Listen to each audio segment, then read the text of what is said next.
Hey there, welcome to Spectrum Pulse, where we talk about music, movies, art, and culture. And today we're going to be talking about the newest album from Emily Scott Robinson, Appalachia. I shouldn't have to tell you who Emily Scott Robinson is at this point, or maybe I do, because it feels like you either love her music or you don't really know her. I've yet to find someone who actively dislikes her art for reasons that make anything close to sense. I first got on board with the truly special Traveling Mercies back in 2019. You know, the best album of that year. I don't think it's particularly close either. And she had damn near the best in 2021 too with American Siren, along with multiple songs I would cite as the best of their given years. She also put out a collaborative EP in 2022, Built on Bones. It's pretty great, definitely fits a niche for a very studied, witchy sound, even if I don't quite love it compared to the albums. But even with that, it's been a long wait for Appalachia, with a few singles here and there that sounded just fantastic in the performance and production, even if for me, I'm most often gripped by the writing. But what I think initially surprised me the most was the inclusion of The Time for Flowers on this album. It went semi-viral, as much as one can go semi-viral in her lane of indie country folk, back in 2020,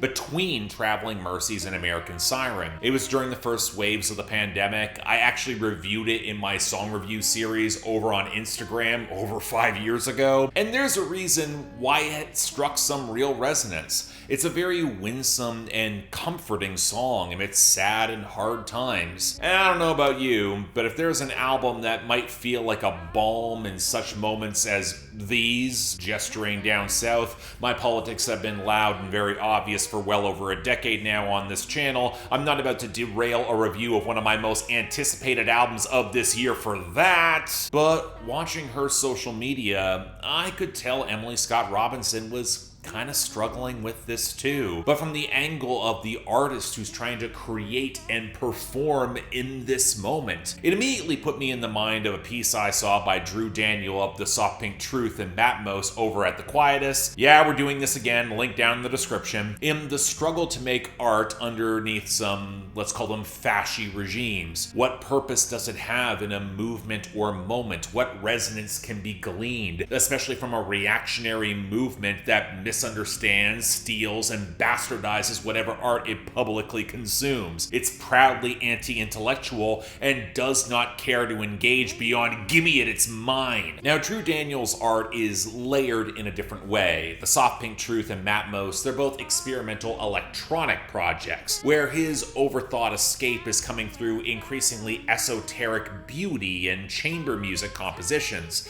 Convinced his art will matter, but how relevant could it be when that delicate sort of escapism feels increasingly siloed? And this is where I had a feeling in my gut that Emily Scott Robinson could provide that stirring counterpoint, if only because The Time for Flowers made this album and feels all the more prescient and relevant today. So yeah, enough skirting the issue. This album is already receiving a justifiable mountain of critical acclaim for those who are in the know. So where do I fall on Appalachia? Y'all, this is one of those reviews that winds up feeling effusive in its praise because what else could it be? The sort of album where this is gonna make year-end lists from so many people that actually know that the anti-country folks, they're gonna get annoyed and loud despite never bothering to hear it, even if it might be exactly what they need. Where I can share this with my wife and she loves it as much as I do. The sort of album that feels note perfect for this moment, but could have easily worked at any point in the past, I don't know, couple of decades. Probably her least country in some of the underlying compositions, except when it can't be anything but country. And you know, if more mainstream country or folk sounded like this, it would have a better reputation. What I'm saying is that this is not new analysis that I can add for Emily Scott Robinson, or really for this album, delivering another project that's bound to be among the best of 2026. So any critique is gonna wind up sounding kinda nitpicky, especially coming out of me. But when your floor as a performer and songwriter is so high, if I don't dig deep as a critic on the work I love, what am I even doing here? Beyond just providing more praise that this deserves. But okay, I guess I'll start there. I'll get it out of the way quickly.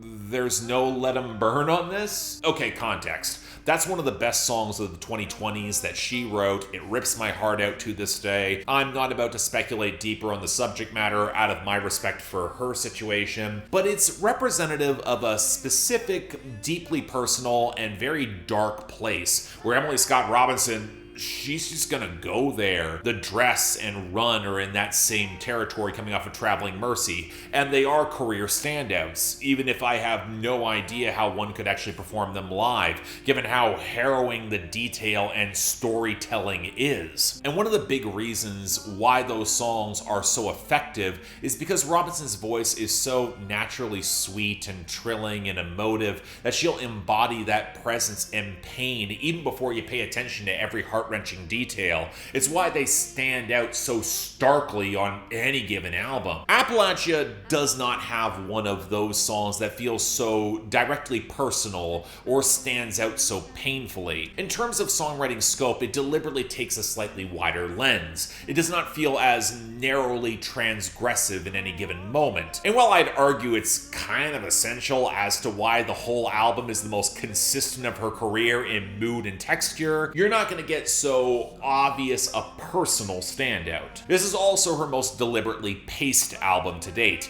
Yeah, Dirtbag Saloon is a great time that belongs in the annal of slightly sleazy but homespun and more cutting than it seems bar songs, but this album has a soft focus, folk-inspired sprawl that if Robinson was not as compelling of a performer as she is, and didn't include so many subtle melodic diversions, one could argue it's a little languid, requires a certain patience to it. Now, to her credit, I've had structural nitpicks of all of her albums, even my favorites, and this feels like her best paced album to date, and the first where she's really landed the closing track in the Fairest View, with the warm, supple twang in the harmonica, with Built on Bones collaborator Lizzy contributing to some really gorgeous harmonies. But I'll also admit I'm a little bit cooler on the penultimate traditional inclusion of The Water is Wide, as that duet with Duncan Wickle, for two reasons. First, and this is just unfair contrast to him, he's following Cast Iron Heart as a duet with John Paul White from the Civil Wars, and the chemistry and harmonies he has with Robinson are just ridiculously strong. The sort of gorgeous, mature love song in the vein of Better With Time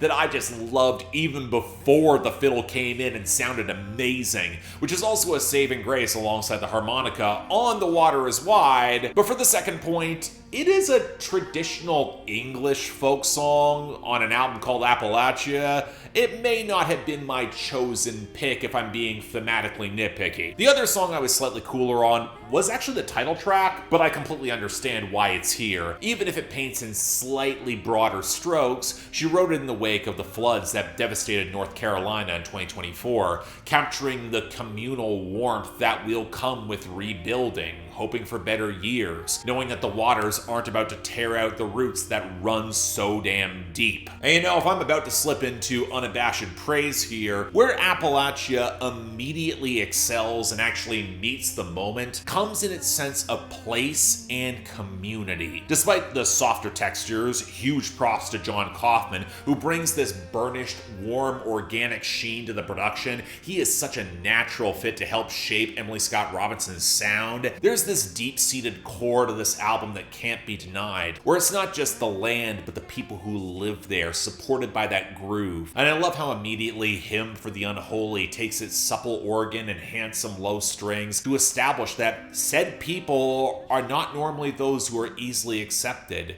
It's for the poor, the outcasts, the neglected, the unholy, who are allowed to have hopes and dreams, to let the nightmares go and new dreams shimmer, embrace the uncertain path ahead. It starts the album off on a slow burn, but my god, it feels earned. Utterly perfect for that nocturnal winter reverie. It's also where the balance of this album is so impeccable. It could have easily walked that hard scrabble, intensely detailed indie country art that might come out of an Appalachian artist like Pony Bradshaw or Cole Chaney, or swerved into the witchy, atmospheric indie folk often brought upon drawn by that Shakespearean eye for detail that I highlighted on Built on Bones. But Emily Scott Robinson threads the needle of them both and infuses them with such warmth that you realize they're just two sides of that same sacred feminine coin. Sea of Ghost is the most dreamy and spacious song that she has made to date, and the fact that it doesn't feel like a cliche in this subgenre and space, and the aching sense of age and heartbreak, that's so distinctly country. It's amazing. And this was also established on American Siren, but feels more lived in, more universal in its scope now. If that album is about losing one's religion and then finding faith, this is about recognizing the presence that in places and people it becomes unquantifiable, and recognize that's going to be what's going to get us all through. This is also where I want to highlight Robinson's, for lack of better word, accessibility in her vocals. Her voice is endlessly sweet and inviting. I've made the Casey Musgraves comparison before, and I love hearing her full register that can span both the playful and tragic, but this is where her writing fully takes advantage of that scope, that universality. An album that might be rooted in a place, but one where the ideals could be found amongst any great local community, which is why it can be so stirring. Dirtbag Saloon is absolutely awesome for this reason. Beyond the fiddle and piano and perhaps one of the most immediately infectious hooks that she has written to date, I love a great slice of life barroom track that's a little seedy around the edges, especially one that nails its sense of place like this one does from her now hometown of Telluride, Colorado. But if you've been in any place where your local watering hole is about to get run out of town by gentrification, hell, just in Toronto where I'm living now, I can count at least 6 places for me personally. As a performer, where you feel more solidarity with being in the service industry than a lot of your patrons, you're walking that narrow line between shutting up and playing and the self-defeating reality that if they price out everyone who works in the town, who is going to be serving those wealthy patrons? But within community, there's also solidarity. And Appalachia picks up so much resonance in nailing that personal sense of detail in so many potent turns of phrase. I love that Cast Iron Heart takes its love song over ages with a metaphor that's really quite folksy in that reality of cast iron cooking, but it's weathered in the best ways possible. We embody what we consume. I wasn't initially fully taken with Bless It All and all the spare acoustic softness until we got the line in the first verse. Bless the year you learned that everything you learned was wrong. The year that God was quiet, and in his absence, you were strong. I mean, I think we all know what year that was, and if you didn't, the Time for Flowers right next to it is going to acutely remind you. The communal cycle of renewal, rebuilding one's life, those that will support you along the way, even when, or especially when, it feels insurmountable. And speaking of the Time for Flowers, it's only built more burnished power with age and time. It is perfect on this project, where it becomes the album's own justification in sad times. Might take too long, force a strength from you that you never wished you had to show, but you're gonna make it through. And know that together you were stronger for it. And I brought up that sacred feminine side of this album, and in the fine details, it's hard not to hear some of that edge as well, some of that witchy spark, and not just from the more folk side, where that detail feels entrenched like on Sea of Ghost or the closer of the Fairest View, or the reason why The Water Is Wide was included on this album as a song that a dear friend of hers sings to her infant child. Because if there is a song that'll feel like the most cutting tearjerker on the album that also feels very country in her way, with very soft touches of piano and gentle acoustics, it's Time Traveler, really the album's centerpiece, about an old and dying grandmother who has Alzheimer's. Robinson has touched on similar familial details before on cuts like Overalls, but the layers in this story are just incredible. Not just in how her mind takes her back to better days when she was young, an old-fashioned secret romance that she clings to, and the family that surrounds her as she prepares to rejoin him, but also how that era was not kind to women who saw anything that doctors couldn't understand, blending in tropes of time travel and memory, and how that might slip into her own story, and tropes of mad women into a homespun and very tender picture. It's a truly incredible track. But in short, I'm not sure I'd call this Emily Scott Robinson's best album. Traveling Mercies is still so special for me in its writing. I really didn't need that album in 2019. But Appalachia is easily her most approachable and inviting. The sort of album that is so ridiculously easy to like, you almost want to bask in the soft-focused details before you notice how stirring of the spirit that they can be. Do I wish it was a little bit longer after such a wait for it? Yeah, of course. Especially as once you consider the run of singles and the time for flowers, it is remarkable how quickly it goes by with some of the new tracks that we haven't heard, even with the slower tempo as a whole. But if I'm asking for more of what is already done spectacularly well, you have something incredibly special, and the easiest early contender for the best albums of 2026. If we get enough projects that can compete with this, we're gonna have a special banner year indeed. But in the meantime, if you've been reticent to hear Emily Scott Robinson because, well, I don't know, the country timbre, or she's just flown under the radar for way too many folks, this is the best time to fix that. Even beyond this being an album that a whole lot of us can use right about now, it's truly special.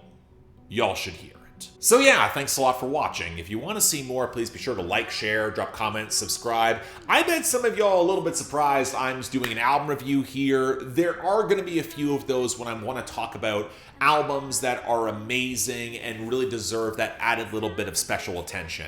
I'm still going to stick with a lot of video essays because they've quite frankly done way better than I've expected. But hey, I want to do some of these reviews like this too because hey, I still know what I'm doing in this lane. I also got a shorter form video planned that's going to be talking about individual songs. That'll probably be dropping sometime later this week, specifically focusing on January. But beyond that, anything else I might be able to do to improve my presentation, I'm all ears. And if y'all want to get involved in helping support the channel, see videos early, get albums on my schedule, or just yell at me on my Discord, link to my Patreon and YouTube memberships is right over there. Once again, don't feel obligated. Tough times out there. An album like this is kind of built for them. But hey, again, the option is available.